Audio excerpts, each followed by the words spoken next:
हाय सगळ्यांना good morning. हे आमच्या इकडला फॉरेस्ट बघा, बघितलं का? आणि हे सरपान, तर सरपान नव्हतं, धुणं सारवान केलं, कपडे गोदड्या ही सगळं आपटलं, चिंध्या भांडी सगळं झालं, फक्त सारवून राहिले. आता त्याला शेण भेटेल तेव्हा सारवायचं. तर सरपान नव्हतं बिलकुलच उद्याच्याला पाणी तापवायला. आता उन्हाळ्याचं आपण करतोय गार पाण्याने, पण आणवीला नाही ना जमत. सोकम तरी पाणी लागतंय आणि स्वयंपाक ही करायला नको का आपल्याला, कशावर खायचं. मग संध्याकाळी पण नव्हतं सरपण, म्हणलं चला सरपण आणा. तर दीक्षाने मी आलतो, दीक्षा गेली लांबून, मोठा फाटा दिला तिच्यापाशी, ओढ्यात चालवलं तिनं. दिसत ते का तुम्हाला? हो का? आमच्या इकडला फॉरेस्ट बघा,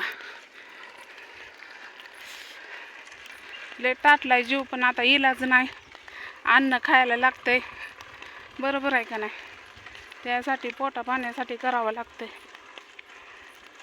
आता वज झालं म्हणलं चला आपल्या भावा बहिणींसाठी एक खेडे उतर काढावं म्हणलं. किती वाजता? 5 वाजता आलतो, 6 म्हणजे 5 वाजेपर्यंत का 4 साडेचार वाजेपर्यंत काम केलं.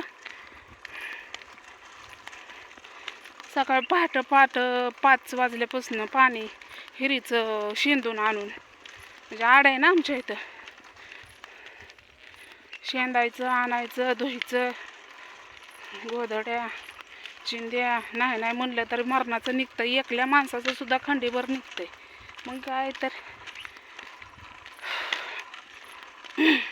उद्या आहे जयंती भावा बहिणींनो, तर सगळ्यांना खूप खूप शुभेच्छा 14 एप्रिलच्या.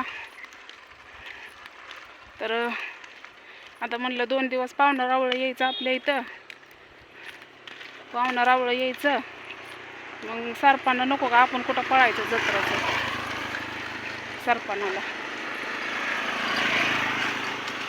माणसं तोंडाकडे बघायला लागले, म्हणत असताना बाईच्या डोक्यात वजा आहे तरी पण बाई मोबाईलवर हेडेव काढते या. तर माणसं फक्त बघायला आणि हसायला हसतात. आपल्याला जे कष्ट लागतं ते कष्ट करावंच लागतंय.